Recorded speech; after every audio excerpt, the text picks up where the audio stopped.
கொடுக்கணும்னு நினைக்கிறாரு. இப்போ என்னை மாதிரி இப்போ நான் 7, 8 தேதியில் போய் களத்துக்கு போவேன். நான் ஏற்கனவே போய் நிற்பேன் மக்களோட மக்களாக.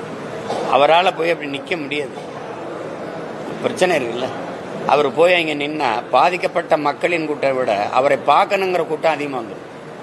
அப்புறம் அந்த பிரச்சனையை வேற சமாளிக்கணும். நீங்கள் அங்கே போய் கூட்டம் கூடி அதனால வந்ததுன்னா பாருங்கள், அவரை பார்க்க இவ்வளோ பேர் கூட்டிட்டாங்க, அந்த பாதிக்கப்பட்ட மக்களுக்கு உரிய அளவில் செய்ய முடியல இதெல்லாம் அப்படின்னா அதுக்கு ஒரு விமர்சனத்தை வைப்பீங்க. அதனால அவர் சரி உதவணுங்கிற எண்ணம் இருக்கு, அதுக்கு நீங்கள் பாராட்டணும். சரி அதை கூட மற்றவங்க செய்யல. சரி அவராது வர வச்சு கொடுக்குறாரு. உதயநிதியோட பிறந்தநாள் கொண்டாடிட்டு இருக்கிறத எப்படி பார்க்குறீங்க? உதய விழா அதை எப்படி பார்க்குறீங்க நீங்கள்?